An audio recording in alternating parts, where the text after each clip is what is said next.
చంద్రబాబుపై ఉన్న కేసులు మాఫీ చేసుకోవడానికి రాష్ట్రంలో టీడీపీ జనసేన కలిసి బీజేపీతో పొత్తు పెట్టుకున్నాయని షాప్ చైర్మన్ బైరెడ్డి సిద్ధార్థ రెడ్డి ఆరోపించారు. ఇక కూటమి బీజేపీకి 6 పార్లమెంటు స్థానాలు 7 అసెంబ్లీ స్థానాలు కేటాయించడం హాస్యాస్పదంగా ఉందన్నారు.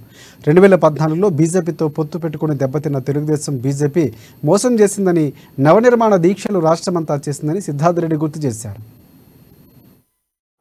రేపు స్కిల్ డెవలప్మెంట్ స్కామ్ లోనో, ఫైబర్ నెట్ స్కామ్ లోనో, ఇన్నర్ రింగ్ రోడ్డు స్కామ్ లోనో, ఇసుక పాలసీల విషయంలోనో, ఇన్కమ్ ట్యాక్స్ దాడుల విషయంలోనో రేపు చంద్రబాబు నాయుడు అండ్ 4 టీంని ఎక్కడ ఎక్కపై లోపల మారేస్తారో, కనీసం మోడీ అండ ఉంటే, బీజేపీ నాయకులు అండ ఉంటే ఈ కేసుల నుండి తప్పించుకోవచ్చని ఒకటే ఒక ఉద్దేశంతో నీ పార్టీని, నీ కార్యకర్తల భవిష్యత్తును తాకట్టు పెట్టి గాలి వదిలేసి మోడీతోటి బీజేపీ తోటి కలిసిన మాట వాస్తవం కాదా?